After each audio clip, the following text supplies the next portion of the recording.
Now, the power of the book, you know the power of a book, and being publishers, we are proponents of using a book for your business. Tell us, do you think that that's useful for a business? Well, For the brand? it's almost imperative today. I talk about a book as your new business card.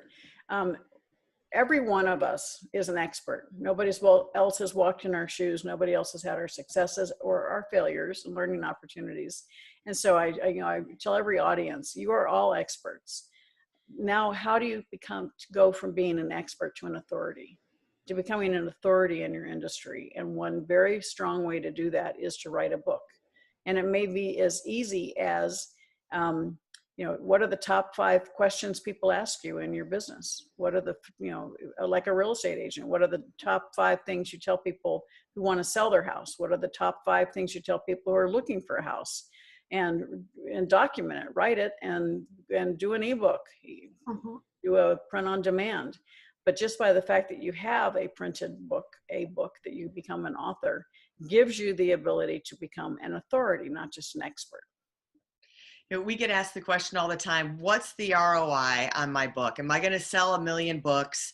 And we usually tell people, no, you're not going to sell thousands of books in general. You're going to use the book as a lead generator to get business.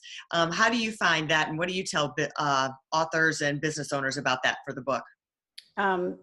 Very few people should expect to really make a fortune from writing a book.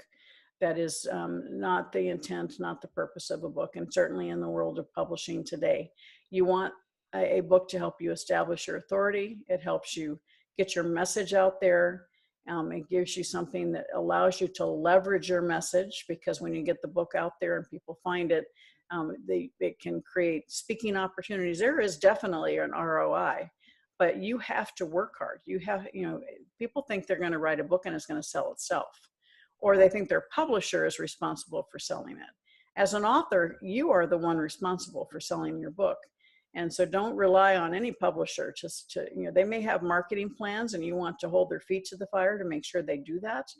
But, nobody's more engaged and more excited about having a successful book than you are. And so therefore it inherently is your responsibility to market and to continue marketing. Rich Dad Poor Dad did not stay on the New York Times bestseller list for 7 years because we sat back and, had cocktails. We worked it every day. And it's something that as authors, it's our primary responsibility to be able to leverage our message so that we can reach more people with the legacy, the word that you use on your book, creating your legacy. It's hard to create a legacy when it's one-on-one communication.